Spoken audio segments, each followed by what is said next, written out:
Hello, and welcome to the Dialogue on Dialogue podcast. In 1956, Earl Nightingale recorded The Strangest Secret, launching a new era in self-improvement. Over his lifetime, he created thousands of radio and audio programs exploring success, purpose, and meaning. This project is my personal reflection on those ideas, what they meant then, and how they apply now, as I work to put them into practice and invite you to come along for the ride. Episode 59, Truth. As Earl Nightingale reminds us, people don't need to be educated nearly as much as they need to be reminded. This series is about remembering the truths we probably already know and learning how to live them. This episode is sponsored by, nothing. No ads, no products, not even a fake discount code. So use promo code NOTHING, NOTHING, for 0% off absolutely nothing.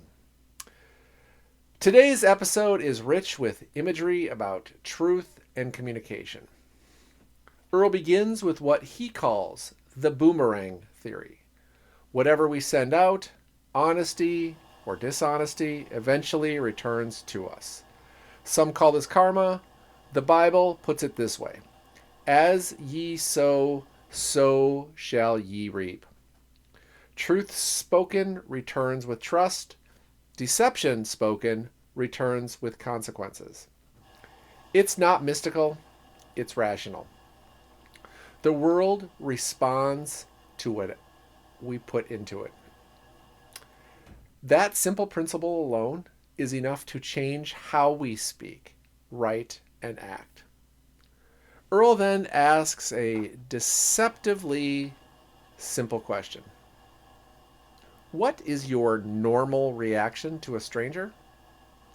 For many of us, the answer is caution. And historically, that probably made sense. For most of human history, strangers often did bring danger, disease, and just downright bad. But in our modern world, that reflex can hold us back. What if instead of suspicion, we approached new people with the possibility that they might become friends, partners, allies? Earl reminds us of the golden rule: treat others the way you would like to be treated. But he also points out something sobering. Many people treat themselves poorly.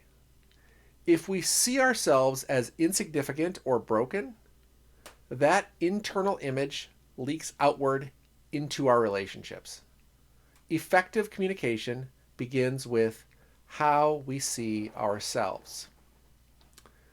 Earl illustrates powerful communication with a vivid story. A wealthy man was in Europe touring castles, and he found an ancient castle built on a cliff. He wanted it. He wanted to bring it home. He had it dismantled, each stone carefully numbered, shipped to America, and reassembled on his own land. When someone asked how such a feat was even possible, he explained pretty easily. Every block was numbered. When it arrived, they simply put one block on top of the other in the proper order. Earl uses this as a metaphor for communication. If you want someone to understand your idea, you must lay the foundation. Number all of the bricks, build the structure one piece at a time in their mind. We cannot assume people know what you mean. When we say, you know what I mean, we've likely failed. It is our responsibility to paint the picture clearly in their minds. He offers several practical tools for this. Develop your vocabulary. Show genuine interest in the listener. Speak in terms of their interests and knowledge. Avoid excess generalization. Words are not casual, They are architectural tools. Earl recounts a Rudyard Kipling story about a village that believed one man possessed magical speaking powers. He always swayed the crowds and moved their hearts. Now, the villagers, they were suspicious of this speech and his influence, so they killed him. Only afterward did they realize the magic was not in the man, but in the words. Words themselves carry power. They can decorate a room in someone's imagination. They can inspire courage or sow doubt. They can lift or they can destroy.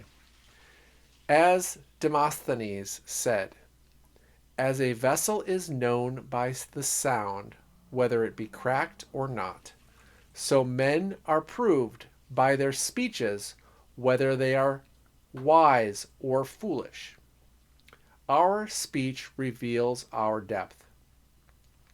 Earl closes by reminding us that many great philosophers and preachers of the past suffered greatly for speaking what they believed to be true.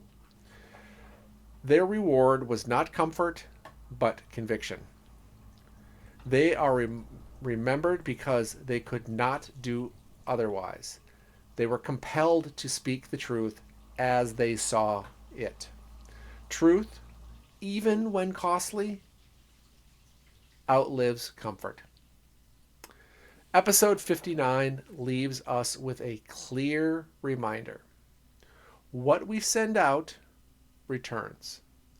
How we speak shapes what we build, and truth, carefully, clearly, courageously spoken, is one of the most powerful forces we possess. Words are not fillers, they are foundations. Until next time, remember, the answers are older than we are and just as relevant today.